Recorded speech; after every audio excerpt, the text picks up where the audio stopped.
আমি আপনাদের সামনে পবিত্র কোরআনুল কারীমের সূরাতুল আহজাবের 40 নম্বর আয়াতে কারিমা তিলাওয়াত করেছি। এই আয়াতের সাথে মোটামুটি আমরা অনেকেই পরিচিত।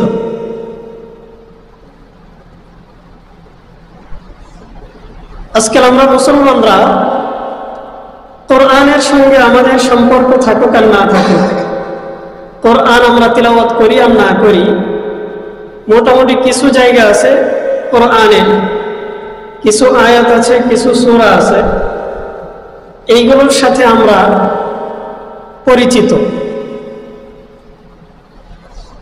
তো যে সমস্ত আয়াত সূরার সাথে আমরা পরিচিত স্বাভাবিকভাবে,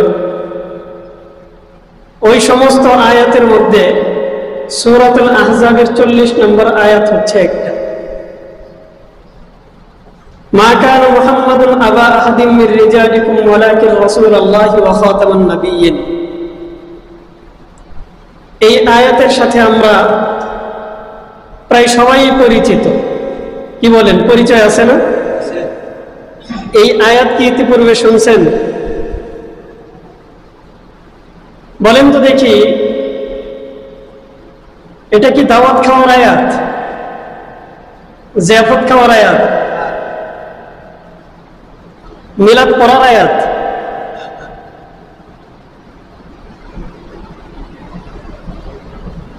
দেখবেন যখন কোথাও দোয়ার আয়োজন করা হয় তখন এই আয়াত পড়ে, এরপরে সূরাতুল আহজাবের মধ্যে আরো একটা আয়াত আছে, ইন্নাল্লাহা ওয়া মালাইকাতাহু ইউসাল্লুনা আলান নবী ইয়া আইয়ুহাল্লাযীনা আমানু সাল্লু আলাইহি ওয়া সাল্লিমু তাসলিমা। লম্বা করে তাসলিমা বলে টান মেরে এরপরে দেখবেন ইয়া নবী সালাম আলাইকা বলে শুরু হয়ে যায় মিলাদ। অনেকে দাঁড়ায় যায়, দাঁড়ায় কিয়াম করা শুরু করে। তখন ভাব দেখে মনে হয় এমন যে এই সূরাগুলো মনে হয়, এই আয়াতগুলো মনে হয় কোরআনের কোনো আয়াত না, বরং এইগুলো হইতেছে মিলাদ খাওয়ার দোয়া। এগুলো কিসের দোয়া? মিলাদের দোয়া, এমন মনে হয়। যেইভাবে আর কি এই আয়াত তিলাওয়াত করার পর টান মেরে দাঁড়িয়ে যাওয়ার পর মিলাদ শুরু হয়, ইয়া নবী সালাম আলাইকা। ভাব দেখে মনে হয় কি এগুলো মিলাদ পড়ার দোয়া। আসলে কি এগুলো মিলাদ পড়ার দোয়া নাকি কোরআনের আয়াত? কোরআনের অত্যন্ত গুরুত্বপূর্ণ আয়াত। এই আয়াতের মাধ্যমে আল্লাহ পাক রব্বুল আলামিন আমাদেরকে অত্যন্ত গুরুত্বপূর্ণ একটা মেসেজ দিয়েছেন, যেই মেসেজটা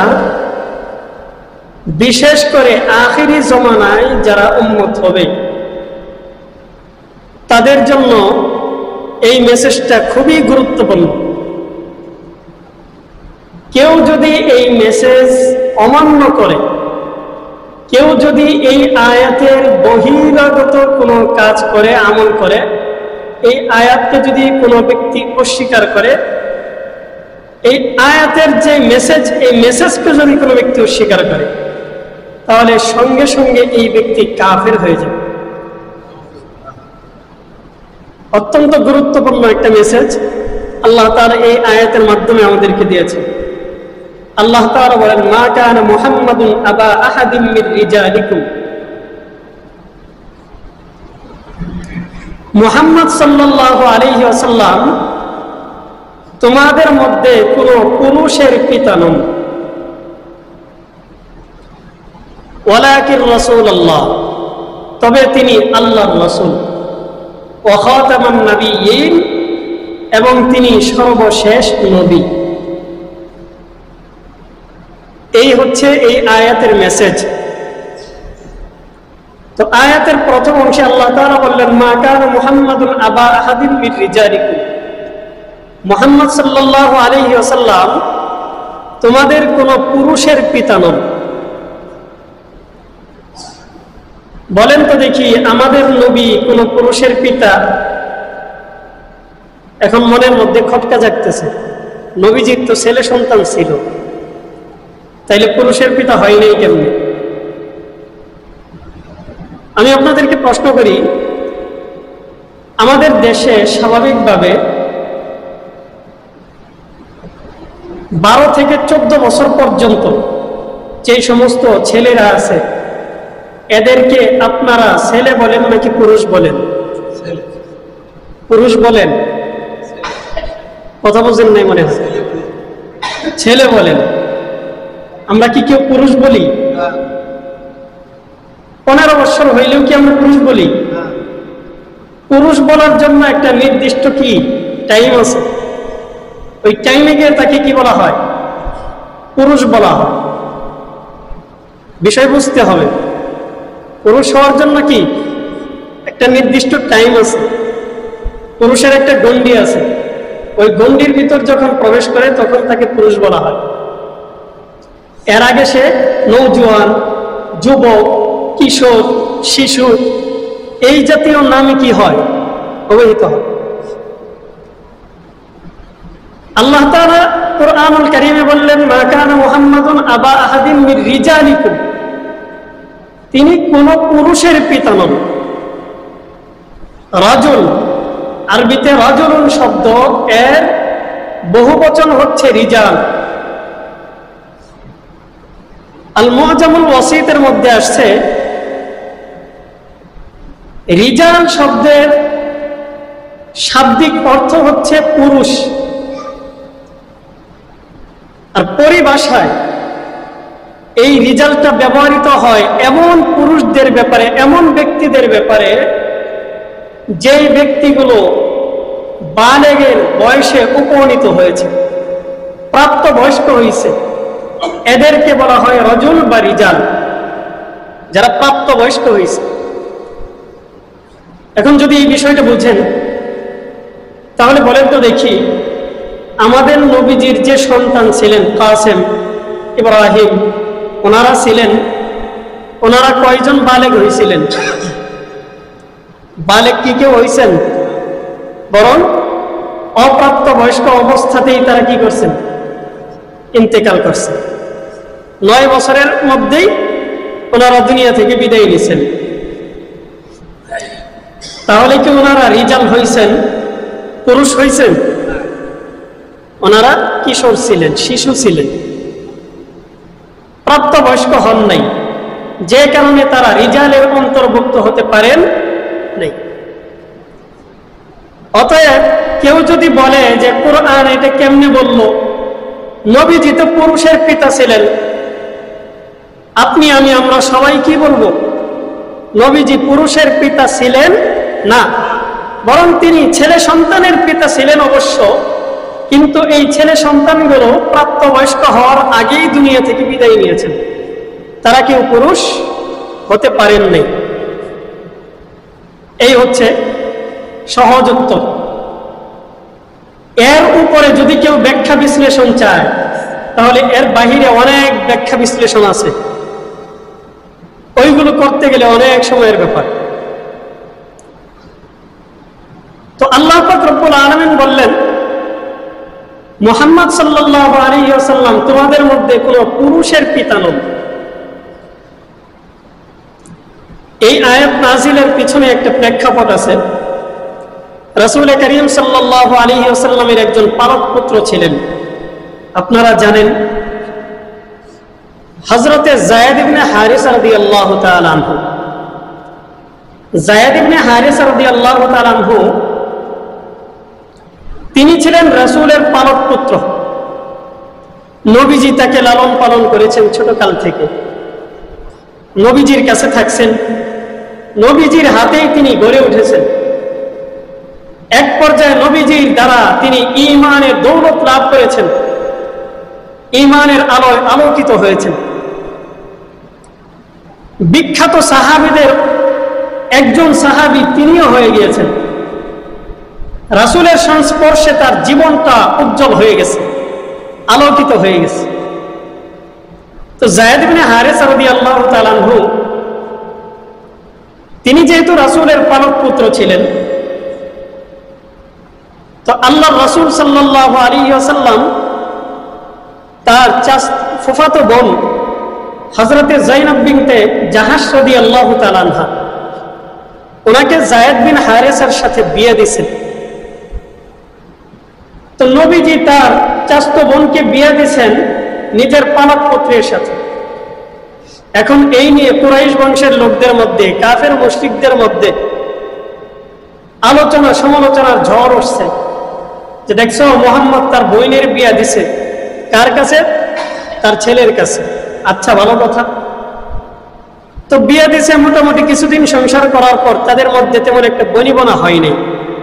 এক পর্যায়ে তাদের মধ্যে বিবাহ বিচ্ছেদ হয়ে গেছে। তো বিবাহ বিচ্ছেদ হয়ে যাওয়ার পর আল্লাহ তাআলার পক্ষ থেকে ফায়সালা হয়েছে, আল্লাহ তাআলা হযরতে যায়েনব বিনতে জাহাশের সঙ্গে নবী মুহাম্মদুর রাসূলুল্লাহ সাল্লাল্লাহু আলাইহি ওয়াসাল্লামকে বিবাহ বন্ধনে আবদ্ধ করে দিলেন। তো এখন তো সমালোচনা আরো উচ্চাঙ্গে চলে গেছে। আগে যদি সমালোচনা ছিল শুধুমাত্র মক্কাব্যাপী, এখন এই সমালোচনা সারা বিশ্বব্যাপী। দেখছো মুহাম্মদ তার সন্তান যেই মেয়েকে বিয়ে করছে ওই মেয়েকে আবার মুহাম্মদই বিয়ে করছে। নাউজুবিল্লাহ। নিজের সন্তানের কাছে যেই মেয়েকে বিয়ে দিছে নিজের বৌমাকে আবার মুহাম্মদ বিয়ে করছে। সমালোচনা। আল্লাহ রাসূল সাল্লাল্লাহু আলাইহি ওয়াসাল্লাম,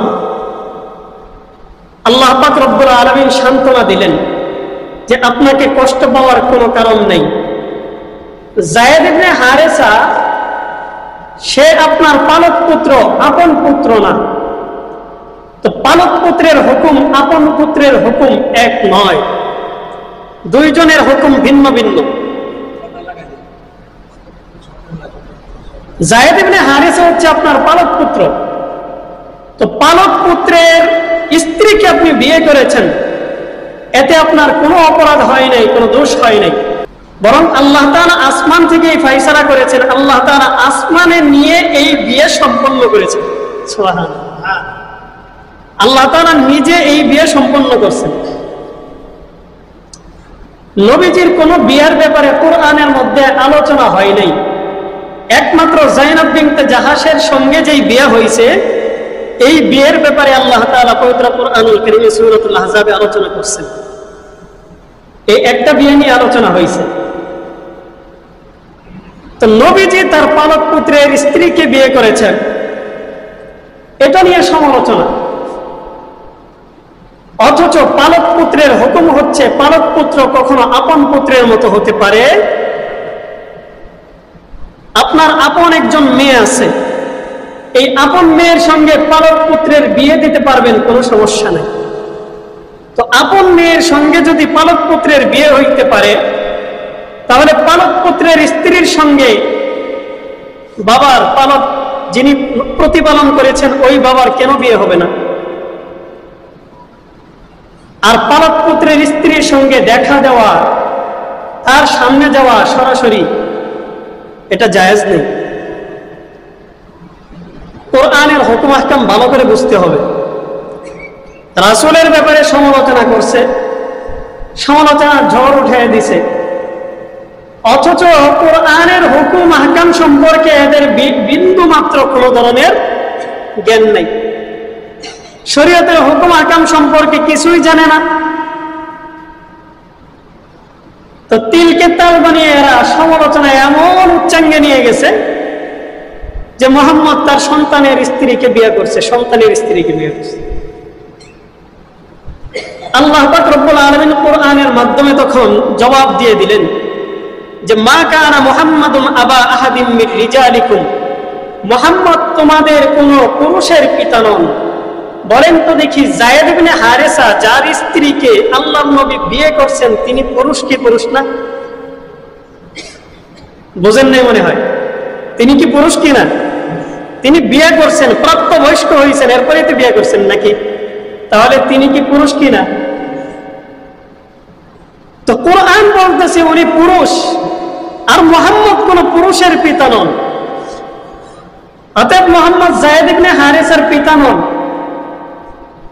পালক পুত্র ঠিক আছে, কিন্তু পালক পুত্র কখনো আপন সন্তানের হুকুমে আসতে পারে স্পষ্ট কথা। তো এর মাধ্যমে আল্লাহ পাক রব্বুল আলামিন তার হাবিবের ওই যে মনের মধ্যে একটা কষ্ট যে সন্তানের স্ত্রীকে বিয়ে করার কারণে আমাকে মানুষ এরকম কথা বলতেছে, আল্লাহ পাক বললেন যায়েদ ইবনে হারেসা আপনার আপন সন্তান না, অতএব আপনার টেনশন করার কোনো কারণ নাই, কষ্ট পাবেন না। এরা সমালোচনা করবেই, যাদের অভ্যাস সমালোচনা করা, এরা দেখবেন সবসময় সমালোচনার পিছনেই থাকে। আপনি যখন একটা কাজ করবেন তখন দেখবেন এই কাজের মধ্যে সহযোগিতা এইগুলোর পিছনে আসবে না, বলবে না, দিক নির্দেশনা দিবে না, ভাই এই কাজটা এইভাবে করলে ভালো হয় মনে হয়, এইভাবে না করে এইভাবে করেন, বলবে না। তখন যখন কাজ সম্পাদন করে ফেলবেন তখন আইসা বলবে যে এটা কেমনে করলো, এইখানে ভুল হয়েছে, এই একটা ঝামেলা করছে, এটা করছে, ওইটা করছে। এরকম মানুষ আমাদের সমাজে আছে কিনা? এরকম অনেক দেখবেন আছে। আল্লাহ পাক রব্বুল আলামিন বললেন আপনার কষ্ট পাওয়ার কোনো কারণ নাই। এরপর আয়াতের মধ্যে আল্লাহ তাআলা দ্বিতীয় অংশে বলতেছেন ওয়ালাকিন রাসূলুল্লাহ, হ্যাঁ মুহাম্মদ সাল্লাল্লাহু আলাইহি ওয়াসাল্লামের স্বতন্ত্র একটা পরিচয় আছে, আর সেই পরিচয়টা হলো তিনি হলেন রাসূলুল্লাহ, আল্লাহ পাকের পক্ষ থেকে প্রেরিত পয়গম্বর, আল্লাহ পাকের পক্ষ থেকে নির্বাচিত একজন নবী। সুবহানাল্লাহ। তো রাসূলের স্বতন্ত্র পরিচয়, তিনি হচ্ছেন রাসূলুল্লাহ। 3 নম্বর অংশের মধ্যে আল্লাহ তাআলা বলতেছেন ওয়া খাতামান নাবিয়্যিন, মুহাম্মাদের আরো একটা স্বতন্ত্র পরিচয় এবং সর্বশ্রেষ্ঠ এবং সর্বোৎকৃষ্ট একটা পরিচয় হলো তিনি হচ্ছেন আখিরি পয়গম্বর, সর্বশেষ পয়গম্বর। সুবহানাল্লাহ। তিনি হচ্ছেন সর্বশেষ পয়গম্বর। তারপর দুনিয়াতে আর কোন নতুন নবীর আবির্ভাব হবে না। বলেন তো দেখি, আমাদের নবী যে সর্বশেষ নবী, সর্বশ্রেষ্ঠ নবী, এটা আমরা সবাই মানি তো? আমরা কে কে মানি? আমাদের নবী যে হচ্ছেন সর্বশেষ নবী, এটা আমরা সবাই মানি। যদি কেউ নবীজিকে সর্বশেষ নবী না মানে, স্পষ্ট মনে রাখবেন, যদি কোনো ব্যক্তি আখিরি পয়গম্বর হিসাবে আমার নবীকে না মানতে চায়, যখন সে বলবে মুহাম্মদ আখিরি পয়গম্বর না, এই কথাটা বলতে দেরি হবে, তার ভিতর থেকে ঈমান চলে যেতে বিন্দু মাত্র দেরি হবে।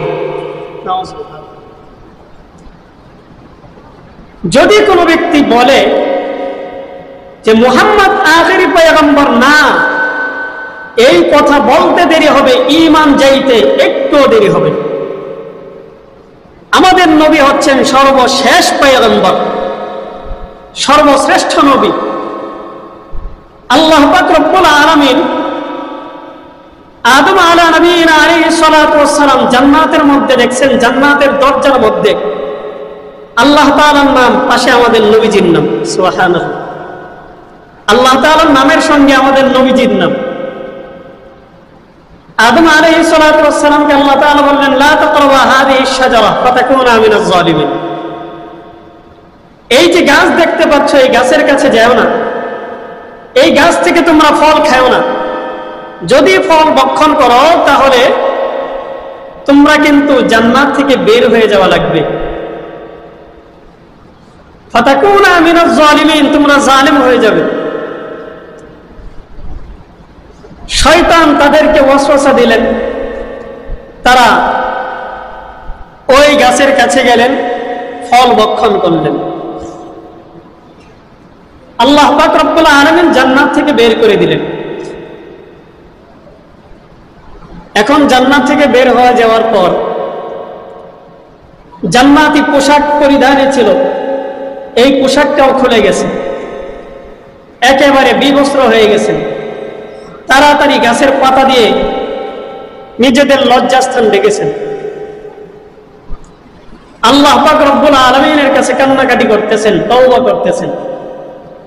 হযরতে হাওয়া চলে আসছেন জেদ্দায়, আদম আলাইহিস সালাতু ওয়াস সালাম চলে আসছেন শ্রীলঙ্কায়।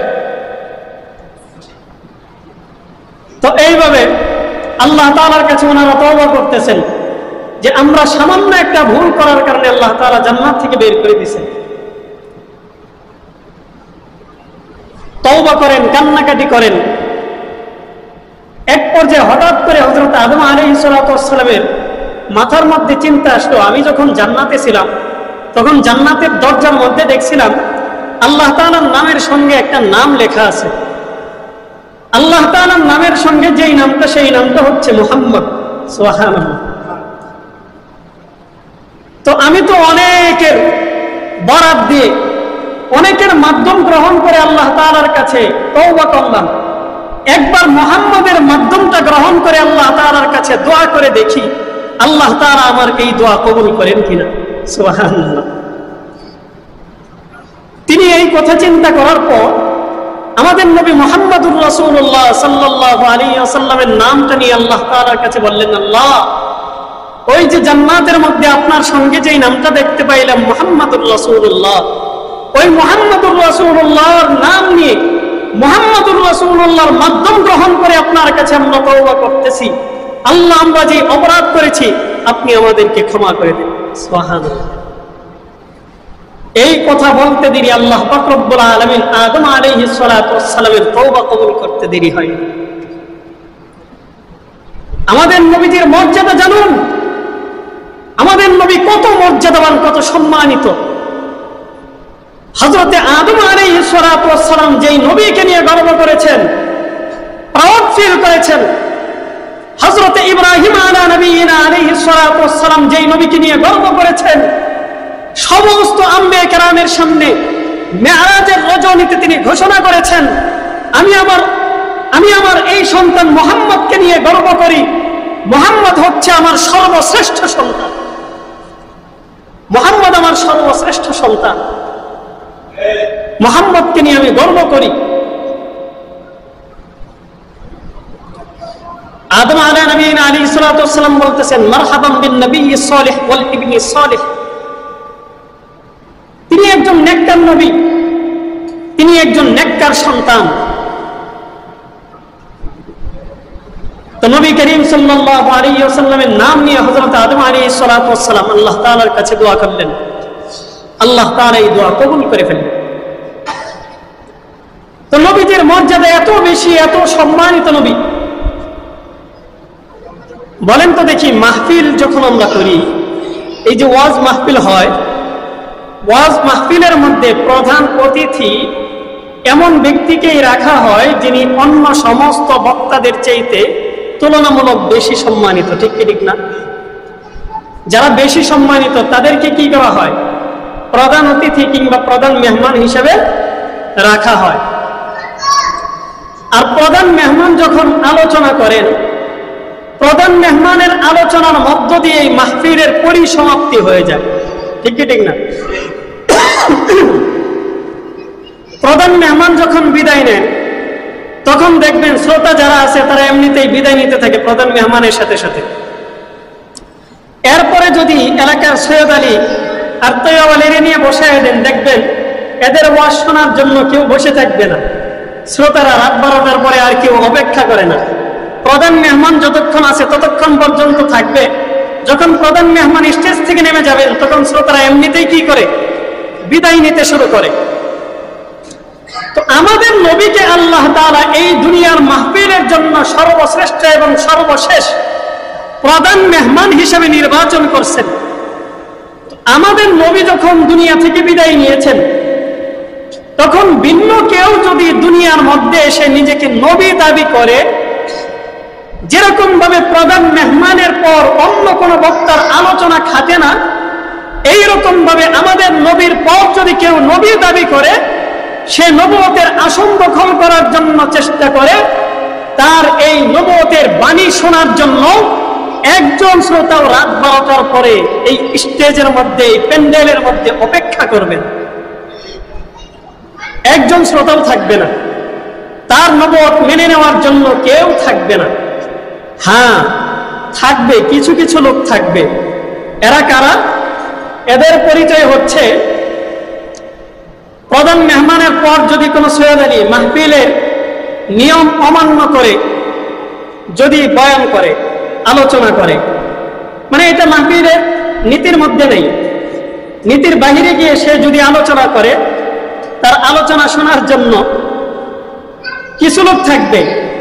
এরা হচ্ছে ওই সমস্ত লোক যাদের আজকে এই এলাকার মধ্যে চুরি করার শিডিউল ছিল, অথবা ডাকাতি করার শিডিউল ছিল, গাঞ্জা খাওয়ার শিডিউল ছিল, বিভিন্ন নেশার মধ্যে লিপ্ত থাকার শিডিউল ছিল। এই লোকগুলো অপেক্ষা করবে কখন এই ব্যক্তিটা মঞ্চ থেকে নেমে যাবে, পুরা এলাকাটা শুনশান নীরবতা চলে আসবে, তখন আমরা এলাকার মধ্যে ছিনতাই, রাহাজানি আর খুন খারাপির কার্যকলাপ পরিচালিত করব। এই সমস্ত বাটপাড়ার চিটারগুলো তখন অপেক্ষা করবে, আর কেউ এখানে অপেক্ষা করবে না। কথা খুব ভালো করে বুঝবেন। হ্যাঁ, আবার কেউ এই সচরাচর আমাদের এই সমস্ত মাহফিলের সঙ্গে এমন ভাবে মিলিয়ে দেন না যে অনেক সময় প্রধান মেহমানরা আলোচনা করেন, একটু আগে ভাগে আলোচনা করে চলে যান, অন্য কোথাও আলোচনা থাকে, আবার এইগুলোর সাথে মিলিয়ে দেন না। প্রধান মেহমান মনে করেন সর্বশেষ আলোচনা করছে, ওইটার সাথে বলছি আমি, তুলনা দিছি ওইটার সাথে, যে প্রধান মেহমান সর্বশেষ আলোচনা করার কথা এবং সর্বশেষই তিনি কি করছেন, আলোচনা। এরপর মাহফিল স্বাভাবিকভাবে কি করে না, আর থাকে না। ঠিক কি ঠিক না? এরপরে মাহফিল স্বাভাবিকভাবে থাকে না। এরকম মাহফিলের সঙ্গে তুলনা দিছি। আবার সব মাহফিলের সাথে এটা মিলিয়ে নিয়েন না, ভুল মাফ করবেন, সব মাহফিলের সাথে মিলিয়ে নিয়েন না। তো যেই রকম ভাবে প্রধান মেহমান চলে যাওয়ার পর আর কোন মেহমানের খাওয়া নাই, এই রকম ভাবে আমাদের নবী সর্বশেষ নবী, তিনি দুনিয়া থেকে বিদায় নেওয়ার পর আর কোন নবী যদি এসে দাবি করে যে আমি নবী, নবী সেজে এসে সে যদি নবুয়তের দাবি করে, তাহলে তার এই নবুয়তের বিন্দুমাত্র জায়গা ইসলামী শরীয়তের মধ্যে অন্তত পক্ষে নাই। আল্লাহর নবী দুনিয়াতে থাকা অবস্থাতেই দুইজন ব্যক্তি নবুয়তের দাবি করছিল। একজন ব্যক্তির নাম হচ্ছে আসওয়াদ আনাসি। আসওয়াদ আনাসি নবুয়তের দাবি করার পর নবীজি সাহাবায়ে কেরামকে বলছেন, তোমাদের মধ্যে এমন কেউ আসো যে এই আসওয়াদ আনাসির একটা পরিণাম ঘটাইতে পারবা? তো সাহাবায়ে কেরামের মধ্য থেকে কয়েকজন দাঁড়ায় গেলেন, ইয়া রাসূলুল্লাহ, আপনি যদি হুকুম করেন এই মুহূর্তে গিয়ে আসওয়াদ আনাসির চূড়ান্ত পরিণাম ঘটিয়ে দিব। আল্লাহর নবী বললেন, ঠিক আছে, এই আসওয়াদ আনাসির খতম করো। রাসূলের জীবদ্দশায় সাহাবায়ে কেরাম আসওয়াদ আনাসিকে হত্যা করছেন। আল্লাহ পাক রব্বুল আলামিনকে যদি কোনো ব্যক্তি মানতে না চায়, ভালো করে বুঝবেন, কোনো ব্যক্তি যদি আল্লাহকে না মানে, যদি সে বলে আমি আল্লাহ মানি না, আল্লাহ বলতে কেউ নাই, যেমন নাস্তিকরা বলে থাকে, এমন যদি কোনো ব্যক্তি বলে, তাহলে এই ব্যক্তির ঈমান তো যাবে, ঠিক আছে, ঈমান চলে যাবে, বাকি এই ব্যক্তিকে হত্যা করার অধিকার নাই, তাকে তওবা করার সুযোগ দিতে হবে। প্রথমে কি করতে হবে? তাকে তওবা করার সুযোগ দিতে হবে।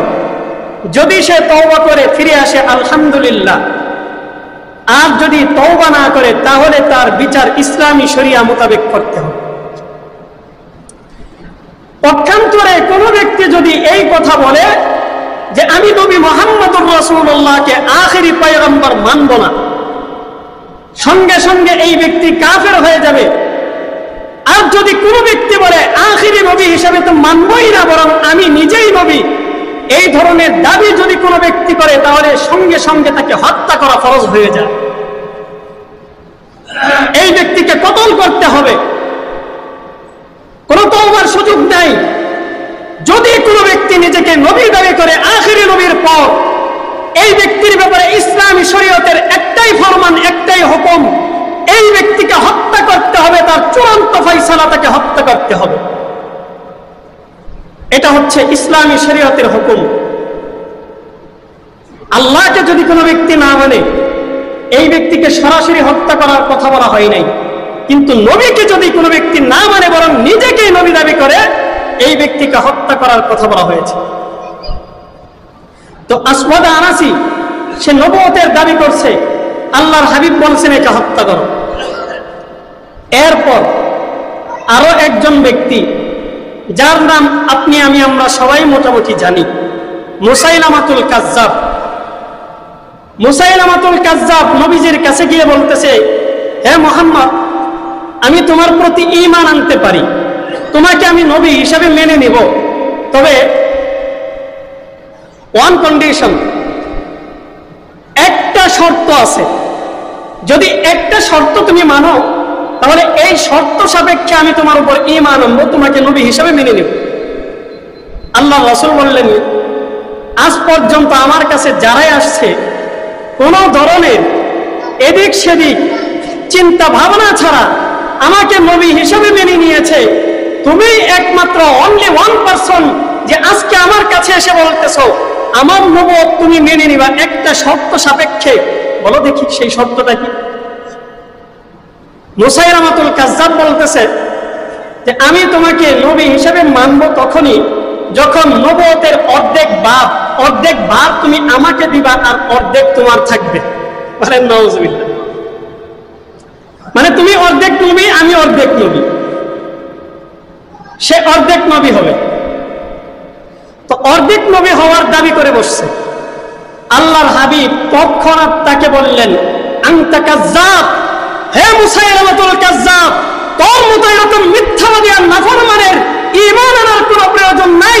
আমি মুহাম্মদুর রাসূলুল্লাহ উপর সারা দুনিয়ার মানুষ ঈমান আনতেছে, কোন ধরনের শর্ত সাপেক্ষে না। আর তুই মুসাইলামাতুল কাজ্জাব আমার প্রতি ঈমান আনবি আর আমাকে শর্ত আরোপ করবি? তোর মতো এরকম নাফরমান আর বেঈমানকে, এমন নিমক হারামকে ঈমান আনার কোনো দরকার নাই। তুই নাফরমান যদি ঈমান না আনিস, আমি মুহাম্মদুর রাসূলুল্লাহ নবুয়তের বিন্দুমাত্র কোনো ক্ষতি হবে না, কোনো ক্ষতি হবে না। তুই মুসাইলামাতুল কাজ্জাব যদি ঈমান না আনিস, তাতে আমার নবুয়তের কি হবে, কি ক্ষতি হবে? আমার উপর তোর মতো কাজ্জাবের এরকম নিমক হারাম নাফরমানের ঈমান আনার কোনো প্রয়োজন নেই। আল্লাহ তাআলা নবুয়তের আখিরি পয়গাম নিয়ে, আখিরি পয়গাম দান করে আমাকে দুনিয়াতে পাঠিয়েছেন।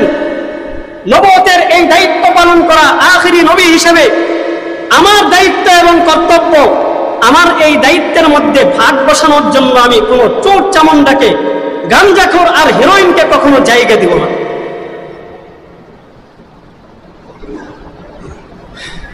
আল্লাহর হাবিব সাল্লাল্লাহু আলাইহি ওয়াসাল্লাম মুসাইলামাতুল কাজ্জাবকে বললেন, তোর ঈমান আনার দরকার নাই, শর্ত ছাড়া যদি ঈমান আনতে পারস তাহলে আন, নয়তো যা। মুসাইলামাতুল কাজ্জাব ঈমান আনে নাই।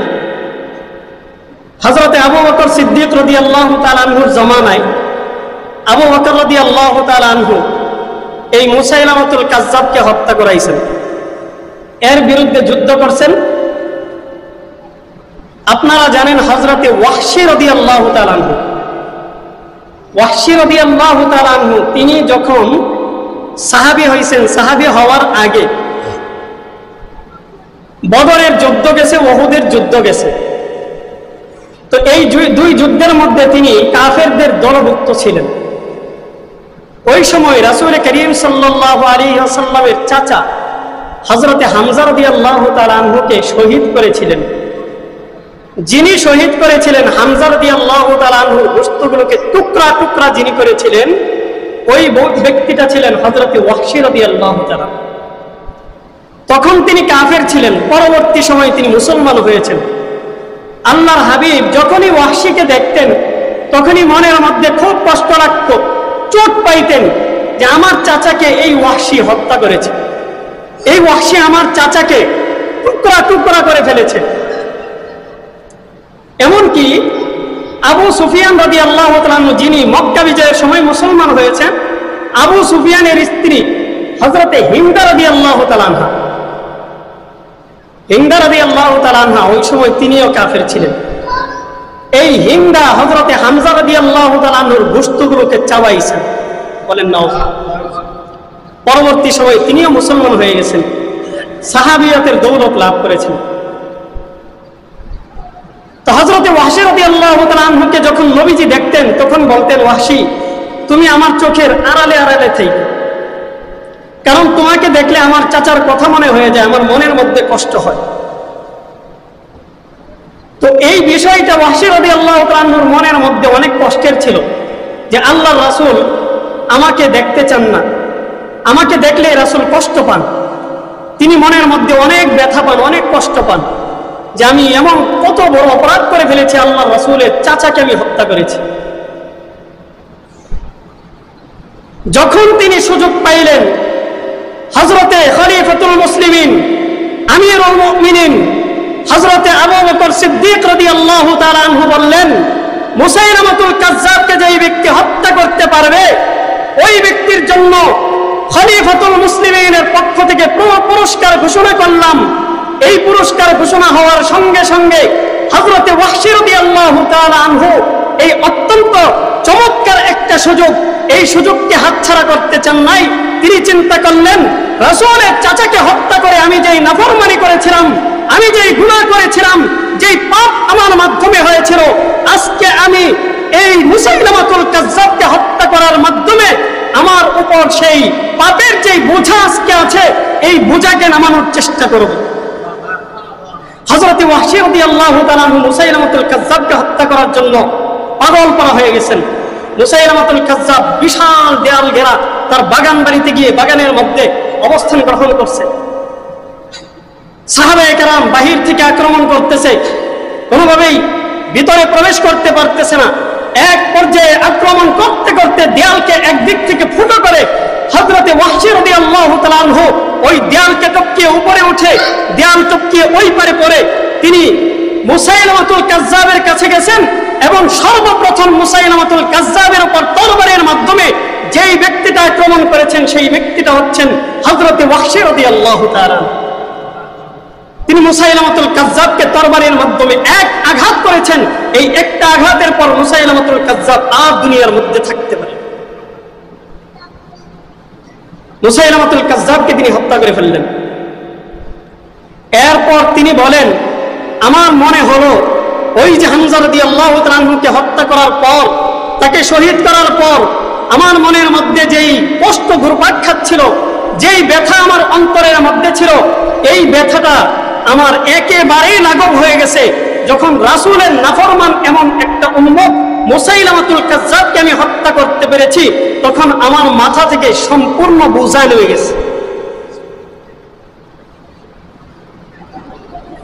এরকম ভাবে আল্লাহর হাবিব বলেন, আমি যখন দুনিয়া থেকে বিদায় নেব, রাসূলের জীবদ্দশায় তো ওই দুই নাফরমান নবুয়তের দাবি করছে। রাসূল বলেন, দুনিয়া থেকে আমি বিদায় নেওয়ার পর 30-এরও অধিক ব্যক্তি নবুয়তের দাবি করবে।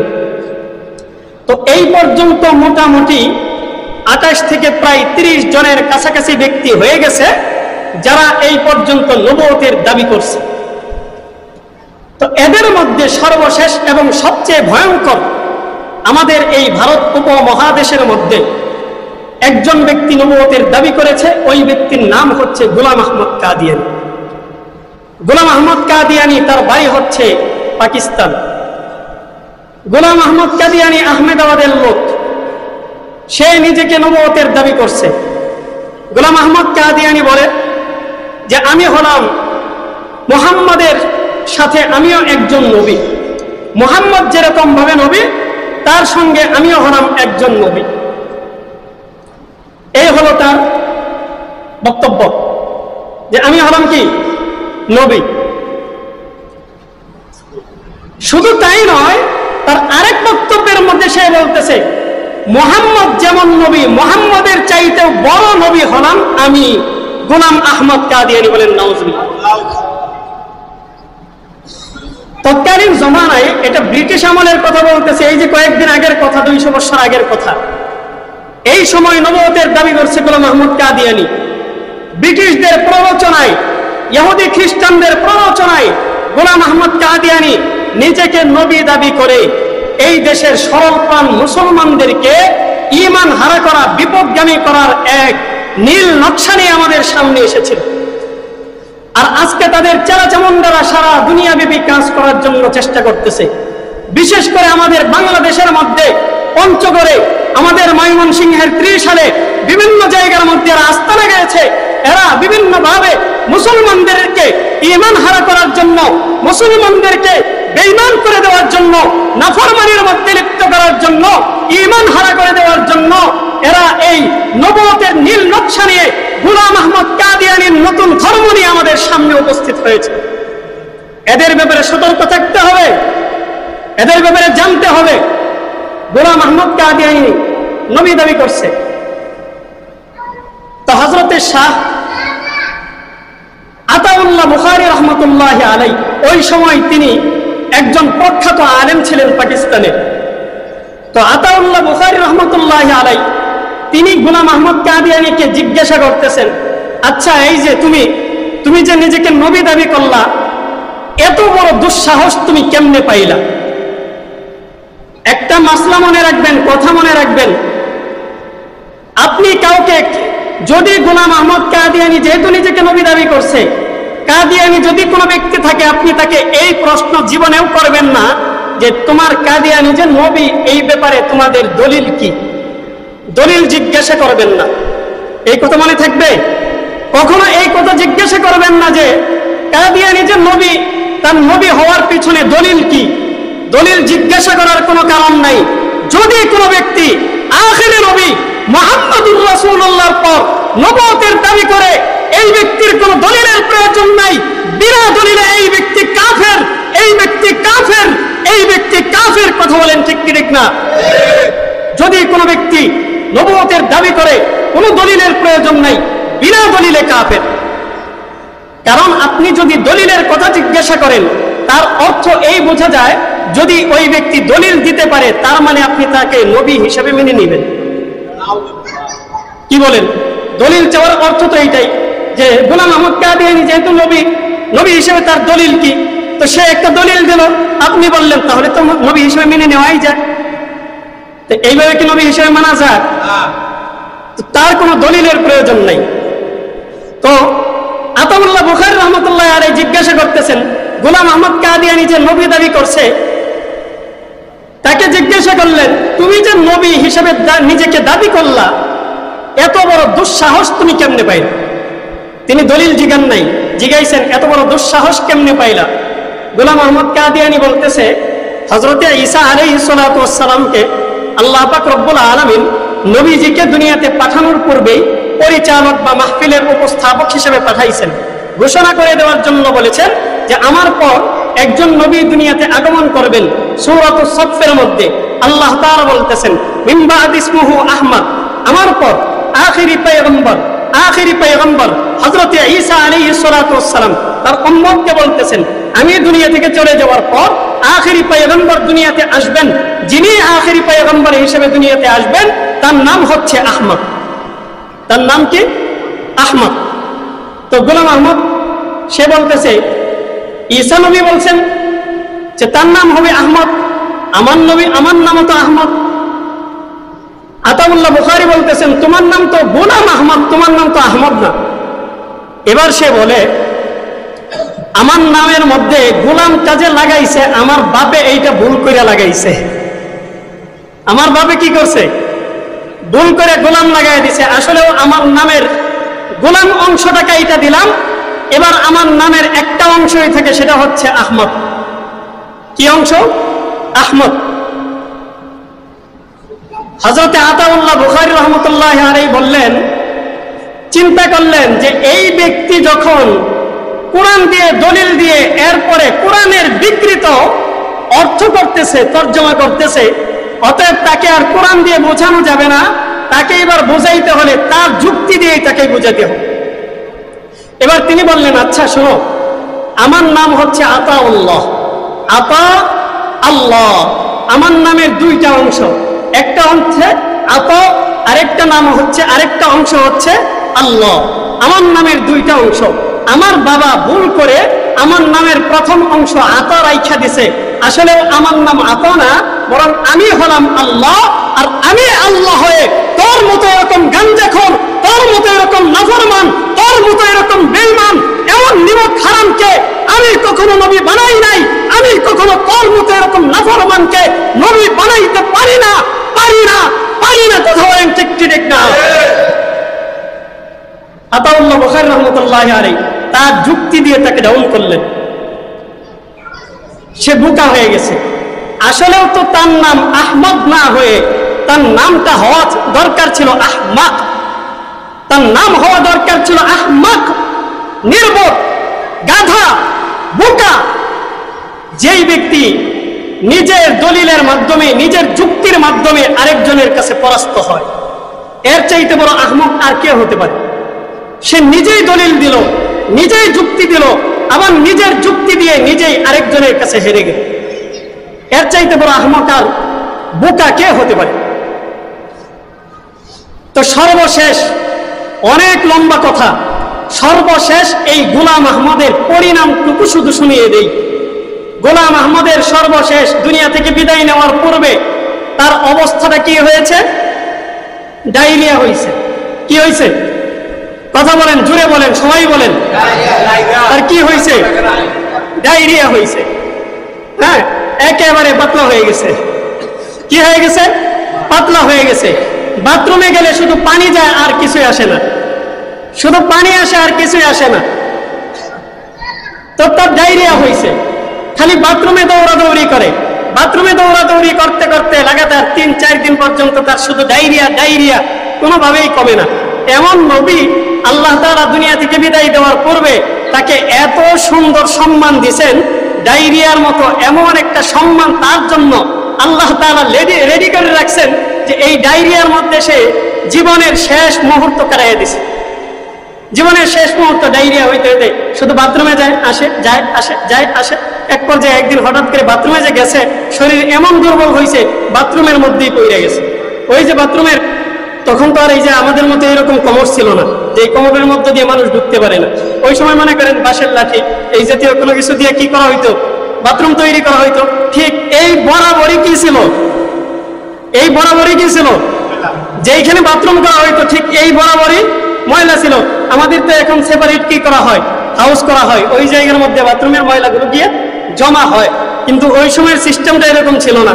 তো সে যখন বাথরুম করার জন্য ঢুকছে, তাড়াহুড়া করতে গিয়া এমন এক অবস্থা হয়েছে, আর ডায়রিয়া তার বাইরে নিয়ে দরকার হয় নাই, ওইখানে বৈশা রিল্যাক্সে বের করার কোনো দরকার হয় নাই। আল্লাহ তাআলা এমন ভাবে ফয়সালা করছে, পাও পিছলে সোজা একেবারে জায়গা মতো গিয়া পড়ে গেছে, জায়গা মতো পড়ছে। এই জায়গার মধ্যে পড়া 3 দিন পর্যন্ত পড়া একেবারে আচ্ছা মতো বাথরুমের ঘু খাইছে। তো আল্লাহ পাক রব্বুল আলামিন দেখায় দিছে যে নবী তো দাবি করলা, উপযুক্ত সম্মান যে তোমার পাওয়া দরকার ছিল, এই সম্মানটা আমি তোমাকে দিতে পারলাম না, দুঃখিত। আমি তোমাকে সম্মান দিতে পারলাম না, আমি দুঃখ প্রকাশ করছি।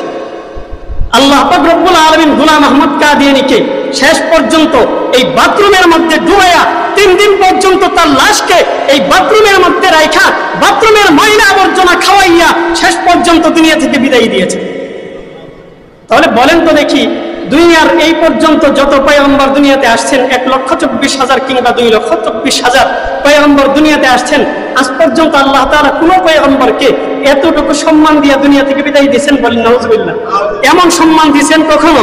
বরং পয়গম্বরদের সম্মান হচ্ছে এমন যে পয়গম্বরদেরকে আল্লাহ তাআলা সর্বোচ্চ সম্মান দিয়ে দুনিয়া থেকে বিদায় দিয়েছেন।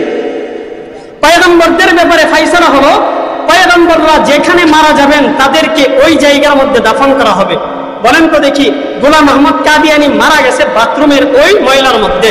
এবার যদি তাকে ওই পয়গম্বরদের নীতি ফলো করা হয়, তাহলে তার কবরটা কোথায় হয়েছে? তার কবর কোথায় হয়েছে? ওই বাথরুমের কবরের মধ্যে, বাথরুমের ময়লার মধ্যে। বাথরুমের ময়লার মধ্যে পৃথিবীর ইতিহাসে কোন নবীর কবর হতে পারে না। আল্লাহ পাক রব্বুল আলামিন আমাদেরকে এই বিষয়গুলো বোঝার, আমল করার তৌফিক দান করেন।